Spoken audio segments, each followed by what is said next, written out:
As Nunda Blvd observes its centenary, the Friends of Washington Grove invites you to celebrate another achievement, a completely revitalized entryway from the boulevard into Washington Grove. Since 2010, the Friends have managed this jewel of an old-growth forest in collaboration with the City of Rochester. We've built relationships with area schools and colleges, civic organizations, and a supportive surrounding community. With ongoing help from a strong base of volunteers, we work to restore and care for the grove, remove invasive species, plant native trees, shrubs, and ground cover plants, and maintain trails. The Friends also strive to educate the Rochester community about the ecological and holistic importance of green space. The original formal entrance from the boulevard was designed in 1937 by the landscape architect Francis Gott. A Rochester native, Gott served as an apprentice to Alling de Forest, the famed landscape architect who designed, among other things, George Eastman's estate and the Nunda Blvd Mall. Gott found success on his own after the First World War and soon left his mark on the Rochester region, designing, for example, the Brighton-Browncroft subdivision and the Florence Woodward estate in Leroy. He also established a fruitful working relationship with Florence Broadbrooks, Western New York's first female landscape architect. During the 1930s, as the nation struggled to pull itself out of the Great Depression, Gott turned to public service, lending his skills to local and national parks and Rochester area civic and cultural institutions. In 1933, the committee that oversaw the dedication of the grove in President Washington's name sought Gott's aid in establishing Nunda Blvd as the primary entry point into the forest. Gott submitted a plan consisting of a semicircular wall of glacial boulders, arranged in a style reminiscent of post and lintel construction, an approach of crushed stone, and a rustic wooden sign that invited visitors along the trail up and into the grove. Gott's design was completed in 1937 and has since remained a vital part of Washington Grove's identity. When the Friends determined to undertake this restoration project, and when better to do so than to celebrate a centenary, the Nunda Blvd entrance had suffered years of neglect. The wall was a broken shadow of itself. Invasive Norway maples had taken hold around the entryway, growing into the boulder wall and crowding out the growth of native plant species.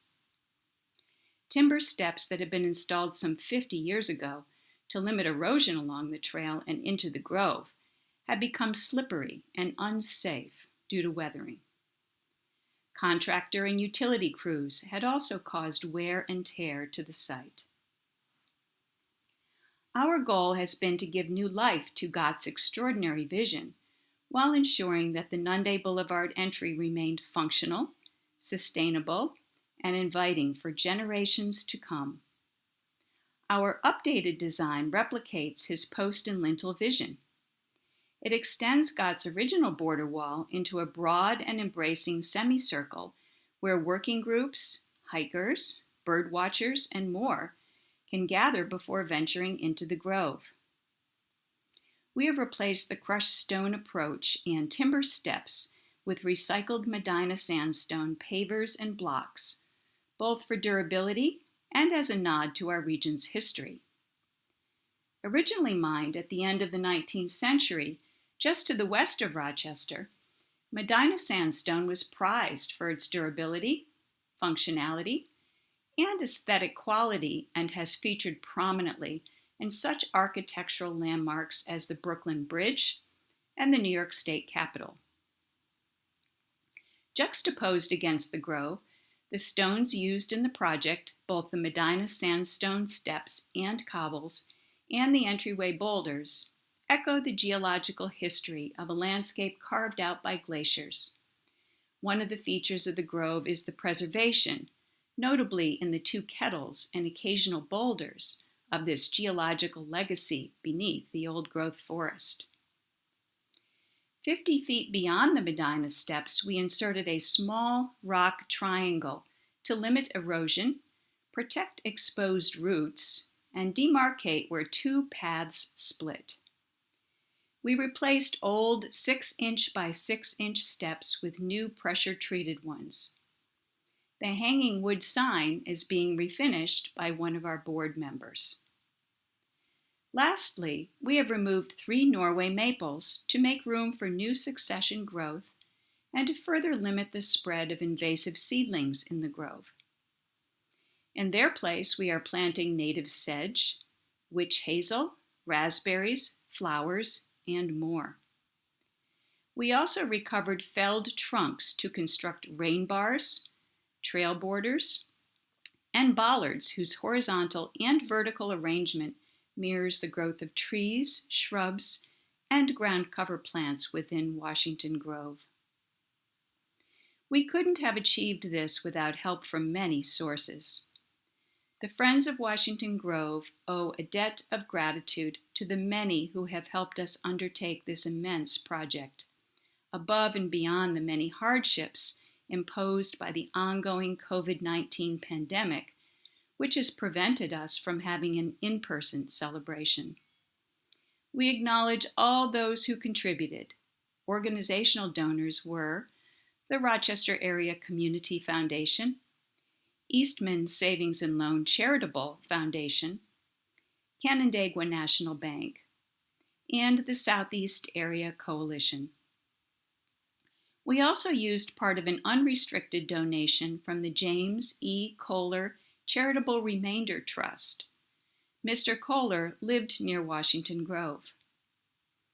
Above all, we wish to thank the over 130 individual donors, current and former residents of surrounding neighborhoods, who gave unselfishly despite COVID-19's demands. Finally, we are grateful to Birchcrest Tree and Landscape for executing our design so diligently. In 1935, George Eddy, one of the commissioners responsible for christening the new park, noted that, quote, "The grove is a beautiful woods upon a wonderful hill. It is a haven for birds and small animal life. It is a place for ferns and flowers of the wooded dell. It speaks to you of a wonderful past. It begs you to make it a glorious future for people to enjoy. What Washington Grove will become depends upon your present consideration and your thoughtful care." End of quote. Because of the support of our community, our volunteers, and our donors, we continue to answer Mr. Eddy's call in creating a space that is inviting to all members of the Rochester community, today and for years to come. Visit, enjoy, celebrate, stay safe, and again, thank you.